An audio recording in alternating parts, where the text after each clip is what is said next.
अतीक अहमद की कुल पूंजी अपराध रही है। अपराध से ही उसने जो है अपनी यात्रा, अपनी सक्रिय जीवन यात्रा शुरू किया। मन बढ़ई से शुरू हुआ और आज माफिया के रूप में पहचान स्थापित कर लिया है। और तो अंदर रहता है, लेकिन निर्भय दिखाने के लिए वो निरंतर अपराध करा रहा है और कराता है। अभी जो राजू पाल के गवाह उमेश पाल की हत्या हुई, वो भी उसी का एक परिणाम है। न्याय को प्रभावित करने के लिए, कानून को प्रभावित करने के लिए वो उन समस्त तत्वों पर प्रहार करता है जिससे उसको नुकसान न हो। उमेश पाल राजू पाल के मामले में पैरवी कर रहा था और स्वयं भी उनके खिलाफ एक स्वयं के अपहरण के मुकदमे में गवाह है। तो वो पैरवी न कर सके और लोग प्रभावित हों, उसकी सुनियोजित तरीके से हत्या कराई, जो बहुत ही दुस्साहसपूर्ण है, जिसमें दो उसके सुरक्षाकर्मी मारे गए। इसी तरह से वो जो भी उसके विरोधी रहे हैं, चाहे गवाह के रूप में, चाहे वादी के रूप, शिकायतकर्ता वादी के रूप में, चाहे जिस रूप में, चाहे प्रतिद्वंदी के रूप में, उनको एक एक करके रास्ते से हटाने का प्रयास किया है।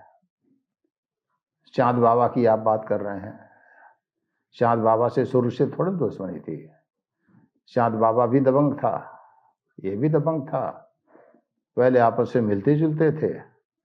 अब जो है, जब स्वार्थ की टकराहट हुई, राजनीति में आहट हुई दोनों की, तो इसने जो है मरवा दिया। कुन्नू सभासद, उसकी हत्या कराया और लाश फेंकवा दिया। एक अशरफ नाम का आदमी जो भाजपा से जुड़ा हुआ था, चकिया स्थित अतीक के घर के ही सामने उसका मकान था। उस समय अतीक जेल में थे।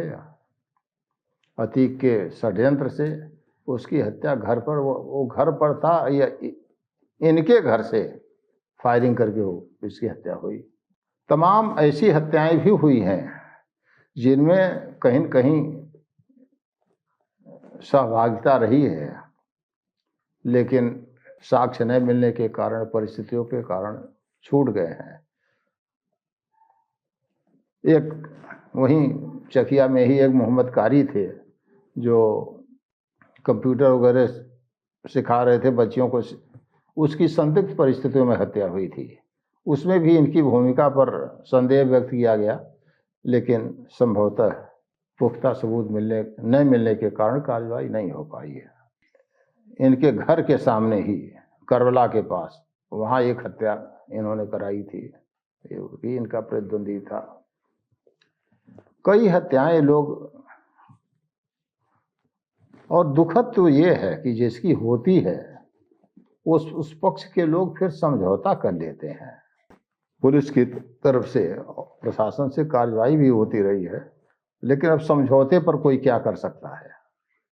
आपके कार्यकाल में उस समय कोई ऐसा इनका बड़ा मामला? सारे मामले तो अतीक का बड़ा मामला। बड़ा आपराधिक का मैंने बड़ा किस तरह का? आपराधिक जो है कई मामले हैं। अशरफ का मैंने बताया, घर के, अपने घर से उसके घर पर गोली मारा। इनके घर के सामने एक जो है कौशाम्बी का रहने वाला था, उसकी हत्या करा दिया।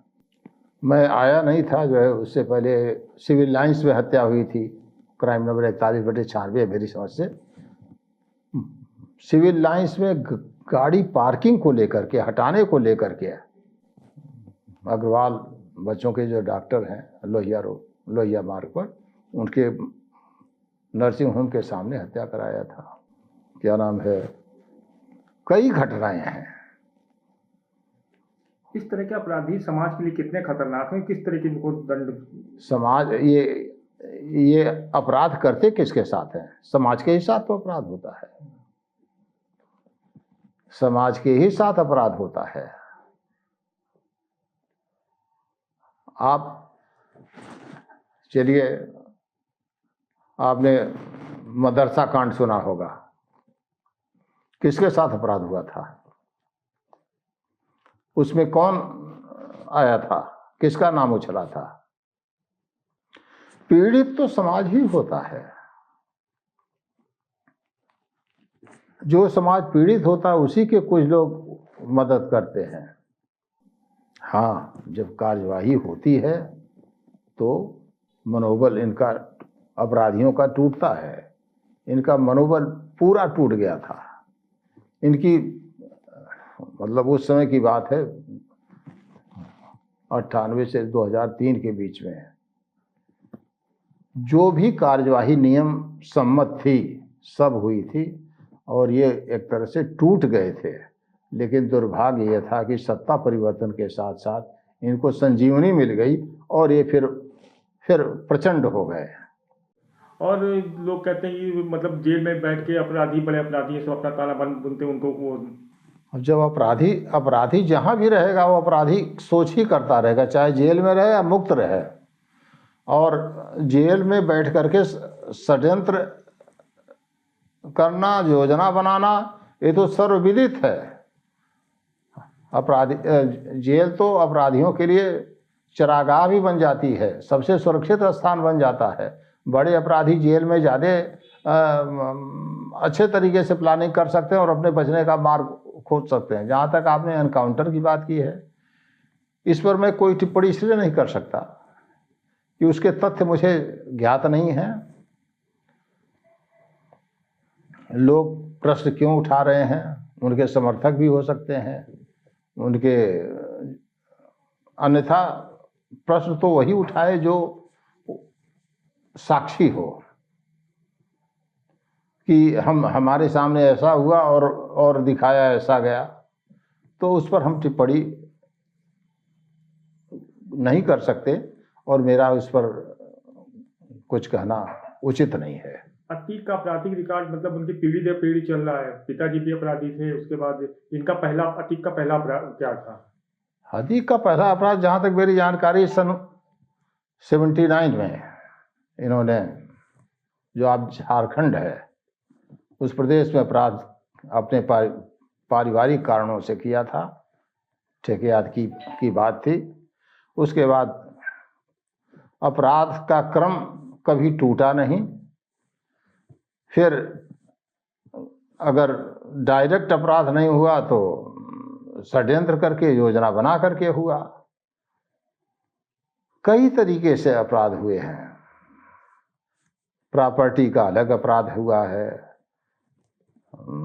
शरीर संबंधी अपराध अलग हुए हैं। आपको बताएं,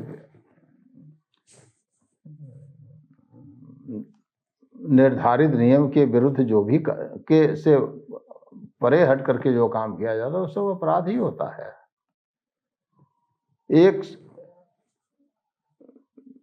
धन कमाने के लिए इन्होंने फेक नाम से कई कंपनियां खोल रखी थी, एक दो पते पर ही, और उसमें 117 मामले ऐसे आए थे जो फर्जी कंपनी करके और ट्रांजैक्शन किया गया था, वो भी मुकदमा कायम हुआ था।